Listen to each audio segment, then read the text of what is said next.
मैं आपको दो उदाहरण देना चाहता हूं।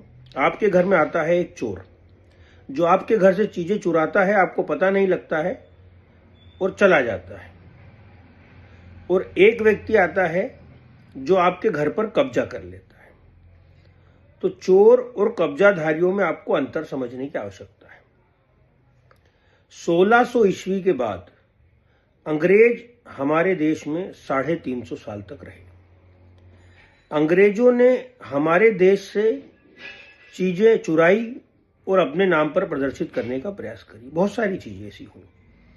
तो ये हुए चोर। और कुछ कब्जाधारी जो लगभग 1000 साल पहले हमारे देश में आए, तुगलक, इब्राहिम लोधी, गजनवी, मुगल, और इन लोगों ने चोरी नहीं करी, इन लोगों ने हमें घर से निकाल दिया और खुद हमारे घर पर कब्जा कर लिया। तो आपको समझने की आवश्यकता है कि आपको चोर से बचना है या कब्जाधारियों से बचना है। चोर तो चोरी करके चला जाएगा, लेकिन कब्जाधारी तो आपकी जगह पर कब्जा कर देगा, आपको बेघर कर देगा। आप मुझे एक भी अंग्रेज बताइए जो यहां रहने के लिए आया हो, जिसने यहां पर अपना निवास स्थान बना लिया और यहां पर रह रहा हो।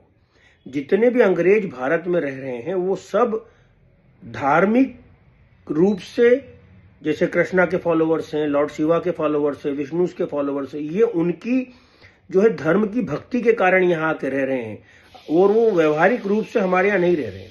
लेकिन जितने भी कब्जाधारी हैं उन्होंने हमारे यहाँ कब्जा कर लिया और इन कब्जाधारियों का कब्जा 1947 में देखा गया।